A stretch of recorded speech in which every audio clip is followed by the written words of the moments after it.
And I think we have to ask, do today's Marxist activists have any reason to say that they hate above anyone else in the world the church leaders most celebrated by our cultural elites? Or do they find that their efforts are not only not hampered by Christian cultural elites, but are in fact helped by them? Megan Basham of the Daily Wire, speaking at the 2026 Issues Etc. Making the Case conference. We must resist the infiltrators and use our power in such a way that when those who oppose the cause of Christ are asked who they hate most in the world, they think of our names. You can watch Megan Basham making the case against progressive influence in the church from this year's Making the Case conference.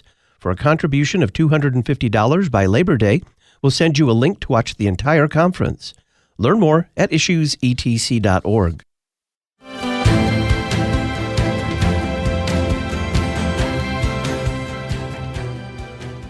Pro-life incumbents have done very well since Dobbs. Not one pro-life incumbent has lost a statewide race. Margaret Thatcher very famously said, socialism works great until you run out of other people's money. In the Islamic system, the system works great until you run out of the infidels' money. I love this quotation from Luther. He says, "Spare me from a church in which there are no sinners." The essential character of being a Christian is to be a redeemed sinner. If we are Christians and we suffer, is that so unbelievable that we should bear a splinter of Jesus' cross after he has gone through so much as a perfect one? Hospice nurses driving around from patient to patient love listening to Issues Etc. Professional sports is always a bit of a drama. Part of that drama is either a sincere or sometimes just a superstitious expression of religious faith. We see it all the time in all major sports, and it is there as well in the World Cup competition. Greetings and welcome to Issues Etc. live on this Wednesday afternoon, July the 15th. I'm Todd Wilkin. Thanks for tuning us in. Terry Mattingly will join us to talk about media coverage of religious faith at the World Cup. We'll discuss the benefits of siblings with Dr. Catherine Pacolic, and then Pastor Will Whedon of The Word of the Lord Endures Forever joins us to study the hymn, Entrust Your Days and Burdens. Terry Mattingly is Senior Fellow on Communications and Culture at St. Constantine College in Houston, Texas.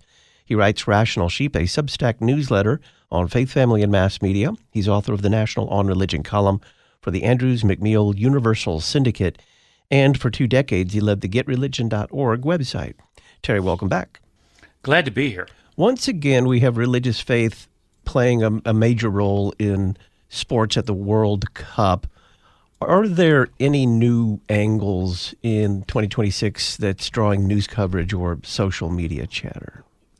Well, for the most part, it's old angles kind of being louder in some cases. I'll give you an example. The biggest trend in the most powerful region for football, soccer, in Europe is the influx of people from North Africa and different parts of the Muslim world. So you do have some dramas going on in the sense that with teams like Britain, UK, Germany, Spain, and some other places that we think of as European cultures, their soccer teams are not dominated by Muslim players, but some of the emerging stars are Muslims, and they're people that have usually the children of Muslims who moved in, say, a decade or so ago or a generation or so ago. And so that's one of the single biggest and most important political and demographic stories in the world. And thus it plays a role in the biggest sporting event in the world.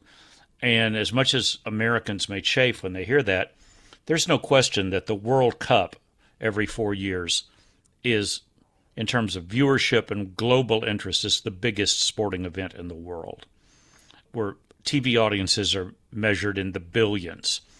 This year, there are a couple of things that have flashed once again, and I think to some degree this is a product of the social media age, and also the fact that people have a tendency to record things that they either really like or they really hate on video. And then these things show up in social media. The question at that point is how many of these tensions and stories make it into the mainstream press, which of course is what we're here to talk about. But I would argue that one of the bigger stories potentially at this year's World Cup related to religion has received, as far as I can tell, zero mainstream coverage. I find that interesting. In your experience, do sports beat reporters get religion? No. But at the same time, I think when you have the international press swarming onto an event like this, you have the fact that reporters from Brazil know lots and lots of material about their individual players that, say, soccer/football beat reporters in America don't know, unless their name is, of course, Clemente Lisi of Religion Unplugged, who is the head of Religion Unplugged and a colleague of mine years ago at the King's College, but is also an internationally known writer about football, about soccer. So Clemente, for example, at Religion Unplugged, did a major feature, which I would recommend, about the ongoing tensions inside Brazil about their soccer team, which has been going on now for at least a decade and a half. I mean, flared up major in like 2018, 2014. And you have some of the superstars of Brazilian football are evangelical, mostly Pentecostal/charismatic Christians. And they do things like wear evangelistic T-shirts under their jerseys. And Neymar, who this was probably his last World Cup, and he only played sparingly as a kind of a substitute specialing in offense, one of their greatest players of all time, was openly evangelical and famous for his headband, 100% Jesus, I believe is what it said. Yes, 100% Jesus is his famous headband, which Clemente noticed at one point there were reports that people were offered to pay him a tremendous amount of money not to wear the headband. Now, the story behind this is tensions within Brazil as a nation that, was historically Roman Catholic, with the famous picture of Christ with his arms extended looming over Rio. And it's a huge part of their national identity. But as the Pew Religion Forum documented extensively over a decade ago, the biggest trend in religion in South and Central America is the growth of evangelical and charismatic Christianity. Well, we shouldn't be at all surprised that this ends up creating tensions among the fans of the football team. So when Brazil gets knocked out of the tournament and doesn't play well, you shouldn't be surprised that you have people in Brazil, including Catholics and marginal Catholics and cultural Catholics, saying, well, Clemente has this wonderful phrase in his piece, if they pray like a gringo, then they play like a gringo. That's a shot at the lack of excellence in American USA football. But they're in effect saying, our team would be better if 75% of the squad wasn't evangelical. As one person said, the team would be a lot better if there was a little bit of Catholic guilt left about how they play. Whereas the evangelicals, when they lose, they say, well, I'm thankful God has given me my talent, did the best I can, and hopefully we'll do better next time. And there are people saying that's kind of a flippant, in their eyes, evangelical approach to how you live your life. And so there's a wonderful Catholic Answers video on Clemente's piece. Brazilians blame Protestantism for World Cup loss. And it's that blunt. But my point is that this is not a new story, and Clemente notes that.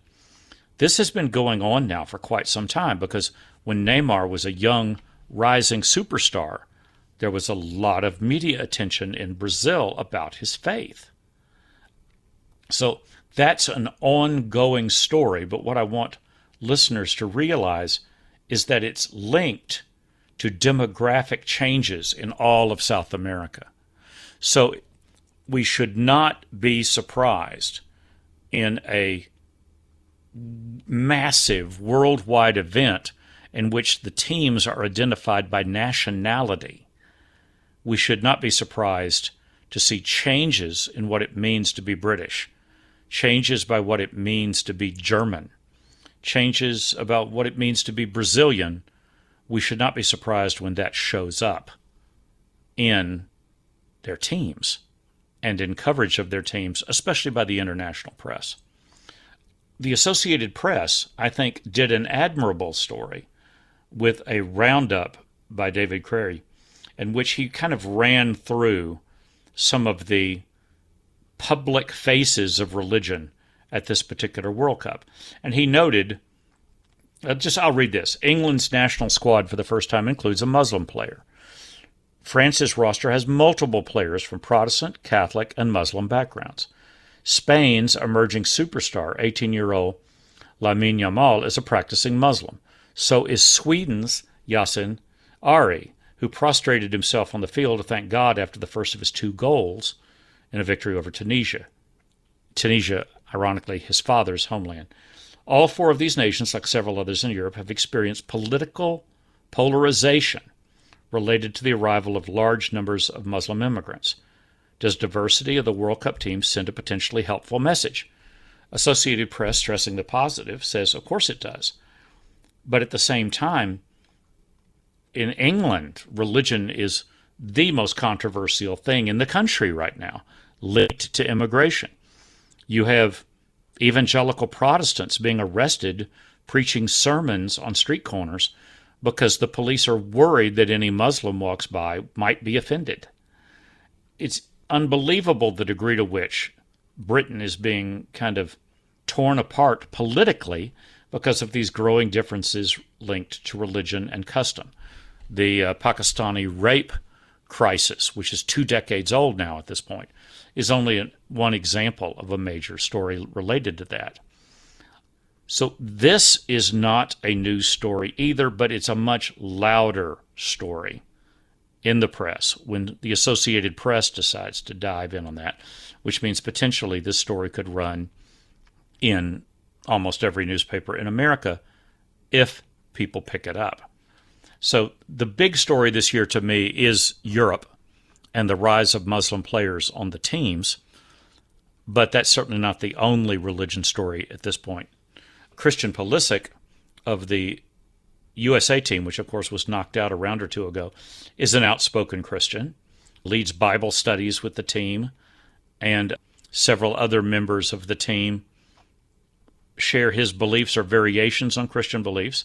Weston McKennie, a very popular player on the team, his Instagram bio contains only 4 words, all glory to God, which could be Catholic, but is probably evangelical Protestant.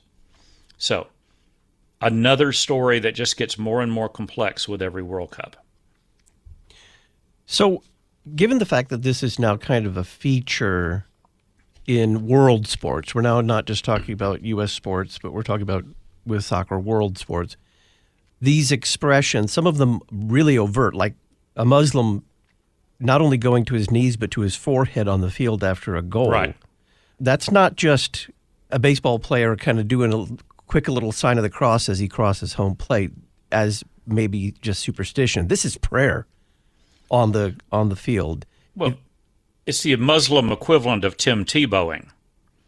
And, of course, Tim Tebow kneeling and saying a prayer before a game or after a touchdown or whatever was a tremendously controversial thing in the American media, which he cranked up the volume even louder by telling the most shocked series of, army of reporters in history when he was finishing his career at Florida that he was still a virgin and was waiting to have sex until marriage because it's a part of his beliefs. The room was stunned and like, you don't believe me, do you? He said, at which point all kinds of reporters tried to dig up whether they could find out if he was telling the truth or not. So religion is controversial, but some religious beliefs are more controversial than other. And I continue to find it fascinating that the presence of evangelicals at the World Cup is in some ways more controversial than some of the potential stories related to some, and I stress, some Muslims at the World Cup. And I've been watching throughout coverage to see if anybody was going to cover something that showed up on social media in the smartphone era. And that was someone recorded the Egyptian team saying prayers in their locker room, not on the field, but in their locker room before they went out. They're all praying together verses from the Quran. And one of the ones that was in their litany, guide us to the straight path, the path of those whom you have bestowed favor, not those who have encouraged your wrath or those who have gone astray. Now, you say that prayer before you're playing Argentina, in this case, or another predominantly Christian nation, that could be considered strange. But that's not where it stopped. The Egyptian team repeated one verse of the Quran 3 times. He is Allah, who is one. He neither begets nor is born, nor is there to him any equivalent. What does the phrase neither begets nor is born, what is that a reference to? It's a reference to Christianity and the divinity of Christ. Then they prayed another verse from the Quran 3 times.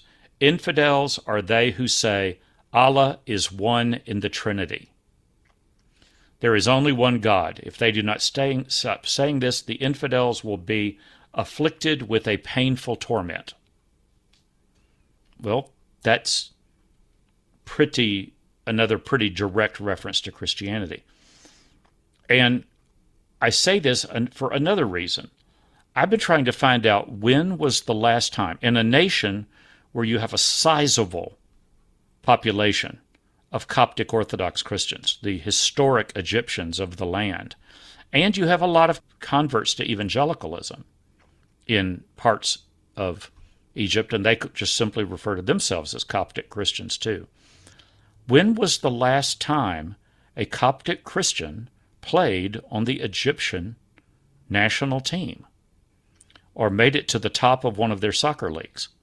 I've been looking at that because the Coptics have a long history of playing football, identifying with Europe and identifying with Christian nations and whatever. And I did find a story with no year for the reference about when a player made the sign of the cross after a goal and was kicked off the team. I'm trying to confirm if that is true. Listeners, please hear me say, I have not been able to confirm it, but I have found stories about the history of tensions in Egypt, about whether it is possible to be a Christian and play on the Egyptian national team. Now, the Associated Press story has some material about the Egyptian team and doesn't get into any of these other controversies. And to my knowledge, the locker room prayer story has not been covered in the mainstream press. I'm reading a Eastern European paper had the story. So religion can be controversial, but it would seem that some religions are more controversial than others. We're talking about media coverage of religious faith at the World Cup with Terry Mattingly. Why does the TV coverage cut away from team prayers after the games?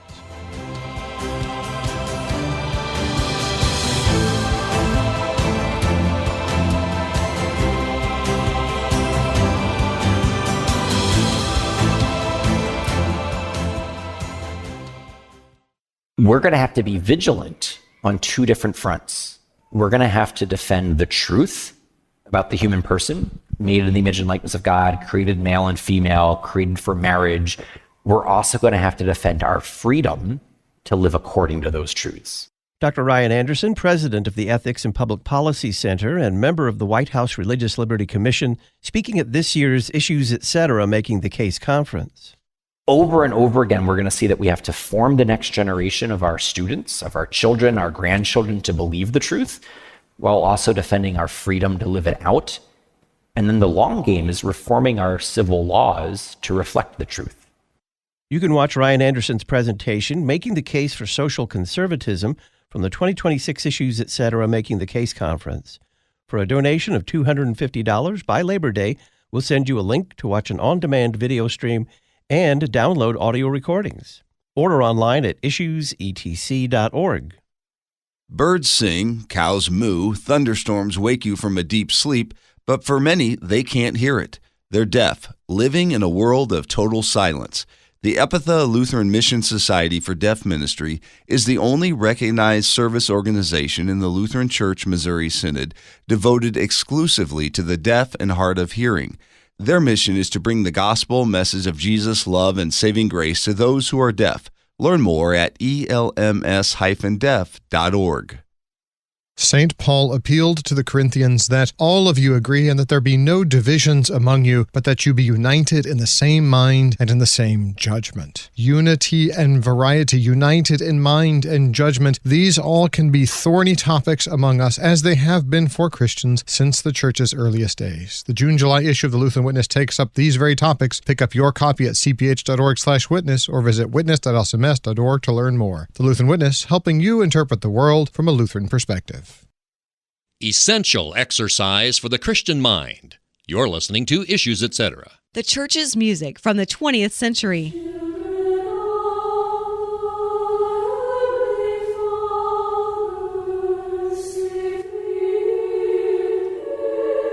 The 17th century.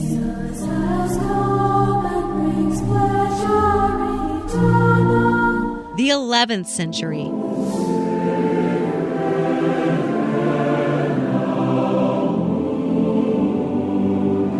The 8th century.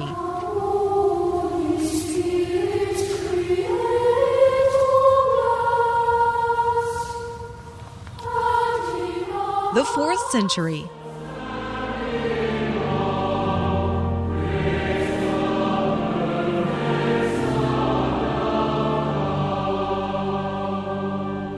The best of the Church's music from the past 2,000 years. LutheranPublicRadio.org.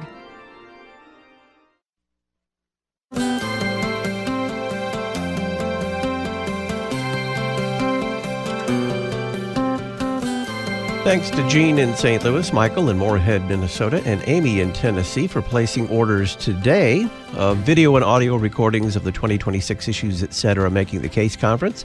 This year's speakers were Molly Hemingway, Ryan Anderson, Brad Wilcox, Megan Basham, Brian Wolfmiller, Matt Harrison, Russell Dawn, and Will Whedon. For a $250 donation by Labor Day, September 7th, we'll send you a link to on-demand video streams and audio downloads. Order online at issuesetc.org or by giving us a call, 618-223-8385. We're discussing media coverage of religious faith at the World Cup. Terry Mattingly is our guest, author of the National On Religion column. Terry, why does TV coverage tend to cut away from the team prayers after the games? I would think that many viewers would like to have an idea on what's being prayed there. Yeah, have you spotted that in the World Cup yourself? Yes. Okay. I haven't noticed that. Of course, in America, for decades, the NFL has had a policy that they didn't focus. The networks that cover the National Football League never or hardly ever. I saw one this year for the first time in years. The prayer circles that form at the center of the field, where Christians from both teams together kneel and give thanks for a good game, pray for anyone who was injured. And there was a feeling that it made the players look weak if after an hour or two of trying to bash their brains out on the field, they suddenly knelt together and prayed together. Some people said that wasn't manly or good sport. I'll look for that in the Argentina game, Argentina versus England, and then see if anything surfaces at the end. If you end up with Argentina versus Spain, which I think is the favored teams, you'll have two predominantly Catholic lands. And I would expect there wouldn't be much tension. But like I said, there are now Muslim players on the Spanish team. And the greatest player in the history of the sport, Messi, is kind of a quiet Catholic. He very rarely talks about his faith, but every once in a while you'll see him talk about it. And, of course, he's been married to his high school sweetheart for years. They have, I think, 4 children who are baptized Catholic. You have the fact that there are people in the world who seriously try to argue that Messi is some sort of soccer messiah. So that's just over the top sports bragging, that you have the soccer messiah playing on your team. But it will be interesting to see what happens in the finale this coming Sunday of the World Cup. The ratings for that game will also be fascinating, especially if Argentina beats England and is back in the final playing for their second straight World Cup, a feat that I don't think anyone has ever accomplished except Pelé, the great Pelé in the 60s and early 70s playing for Brazil. So we will see. But my point here is that there is interest in religion at the World Cup in the mainstream press, and they're willing to politicize it to the degree that they'll say soccer is good at healing divisions in places like England and Germany and Spain and whatever. There are positive examples being set. And by the way, the Spanish manager of the team is a very devout Roman Catholic and takes large numbers of players from his team to Mass before games and stuff.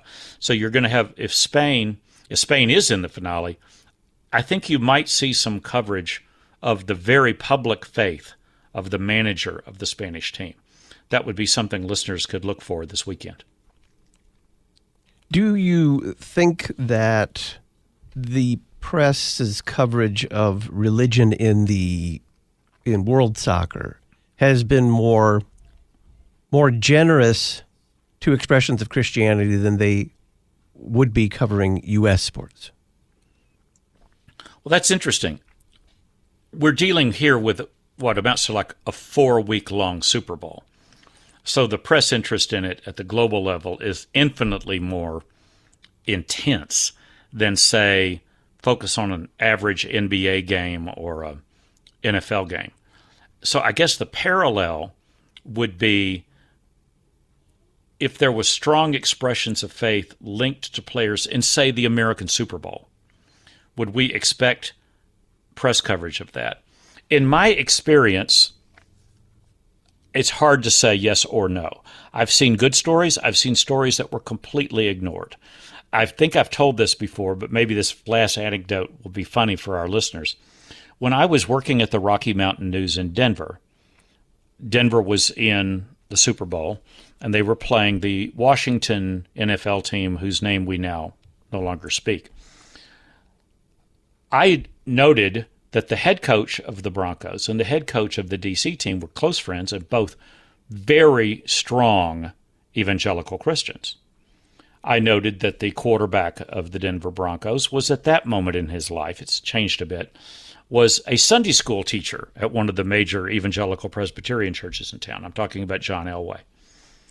And I wrote a memo to my editors and said, if the Broncos are not a religion in Denver, there is no such thing as religion in Denver. I propose that I would be made a member of the Super Bowl coverage team and go to the game to cover the religion angle stories that come up. At which point, the editors all laughed and thought I was being silly. A week later, the biggest story going into the Super Bowl was that those two coaches had organized a pre-Super Bowl joint worship service for the Christians on their two teams. I mean, not only were they going to pray together, they were going to have a worship service together with the two coaches of the two teams leading. And all of a sudden, I'm back in Denver, and the sports reporters are calling me up going, who are the Christians on the two teams?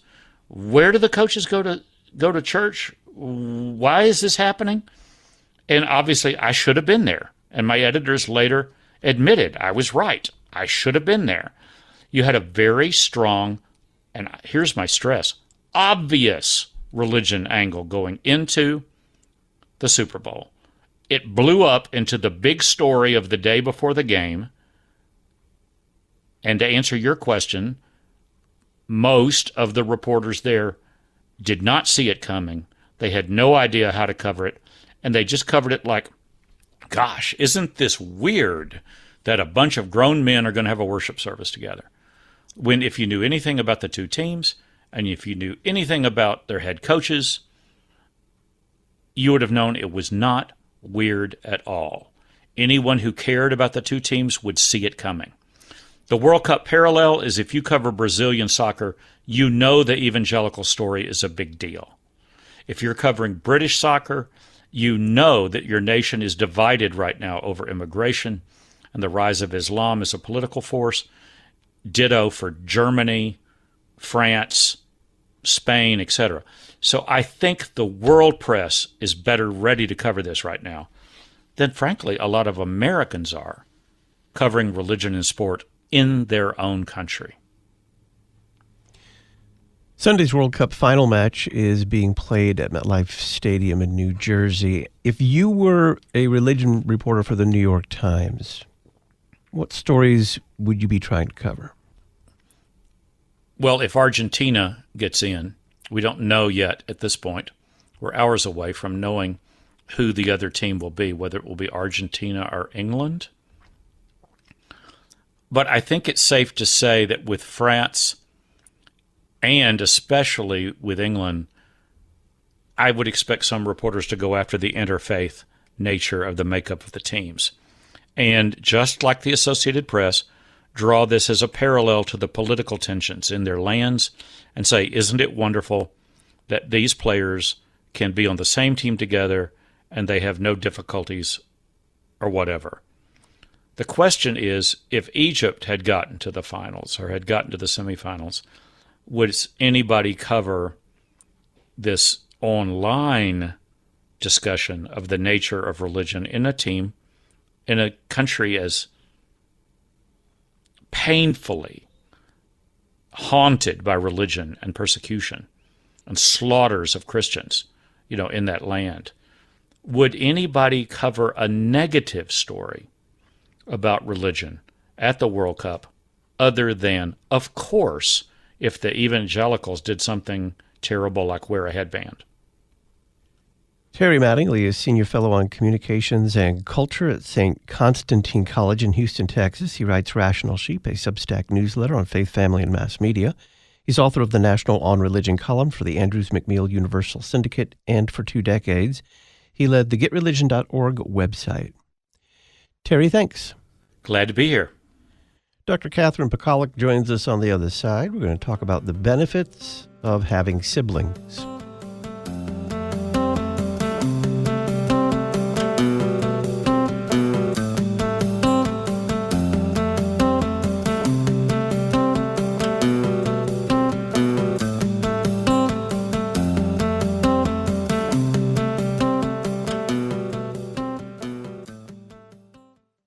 What do Jesus and Paul teach about marriage, divorce, unchastity, and desertion? The Issues Etc. book of the month for July is Divorce and Remarriage, Ecclesiastical Discernment and Pastoral Care. This new resource is published by Concordia Publishing House. Their phone number, 1-800-325-3040. You can learn more about divorce and remarriage at issuesetc.org. Divorce and Remarriage by Dr. Ben Mays. The Issues Etc. book of the month for July. This fallen creation is bested by tornado, hurricane, flood, pandemic, and more. LCMS Disaster Response helps our congregations, their pastors, and other church workers to reach out to their members and neighbors with mercy which flows from Christ to altar. We offer quality volunteer training, help for congregational readiness and response, and disaster grant funding. To learn more, visit lcms.org/disaster. That's lcms.org/disaster. Have you ever wanted to enter a program that teaches right habits and intellectual rigor as you apprehend the beautiful, the good, and the holy, all the while learning classical languages and reading classical texts? Do you want to be a classical scholar? I'm Dr. Charles Schultz, the new leader of the Classical Lutheran Education program at Concordia, Chicago.